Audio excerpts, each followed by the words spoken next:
16,108 ગોપીઓનો રાસ રમાતો હોય એ વ્રત ભૂમિની માલિકો એ રાસની જમાવટ કેવી છે ખબર નથી,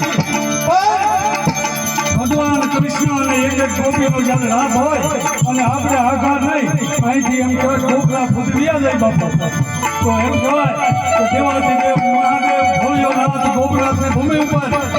એમ કહેવાય કે જેથી વ્રત ભૂમિનો કૃષ્ણ કનૈયો અને એની રાસની જમાવટ હોય અને સતી પાર્વતીજીને ભોળોનાથ એમ કહેતો હોય કે હે મારે રાસના દર્શન કે એ કનૈયાના રાસમાં કોઈ પુરુષની એન્ટ્રી નથી, મહિલાઓ થઈ શકે, પુરુષ ન થઈ શકે, કે ગમે તે કરવું પણ મારે લાલાના રાસના દર્શન કરવા છે, મારે કૃષ્ણના દર્શન કરવા છે.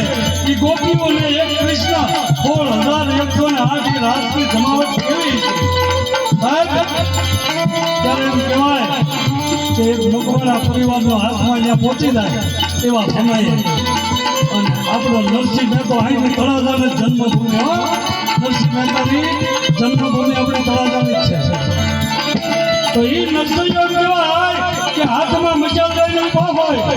અને ભગવાન ભોળાનાથ મહાદેવને સતી પાર્વતી જેમ કહેવાય હાડી પહેરાવે બાપ,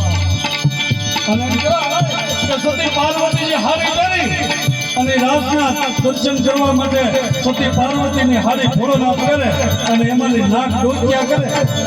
અને એ રાસના દર્શન કરવા માટે દેવાદેવ મહાદેવ પોતે આવે અને વિશાળ હળગી જાય અને બાપુ વિશાળ હળગતા હળગતા જેનો હાથ હળગી જાય. સાહેબ મારે ટૂંકમાં એટલું જ કહેવું છે કે હું તમે ભક્તિમાં વ્યાજ આવું ને ત્યારે કદાચ આપણું શરીર બની જાય તો ખબર નહીં રહે, પણ ભક્તિમાં તરબોળ થઈ જાવ તો